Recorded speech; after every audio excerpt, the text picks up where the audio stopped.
You'll find the headlight control switch on the left side of the instrument panel. Turn the control to the first position for parking lights. Turn to the second position for headlights.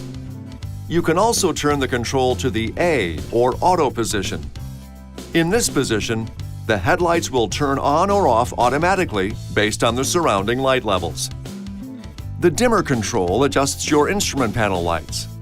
With the parking lights or headlights on, or with the switch in the auto position, rotate the dimmer control to increase the brightness of the instrument panel lights. Rotate it to the next position to brighten the odometer and radio controls.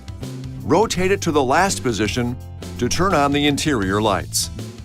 To activate the fog lights, turn on the parking lights or the low-beam headlights, or put the switch in the auto position, then push in the headlight control switch.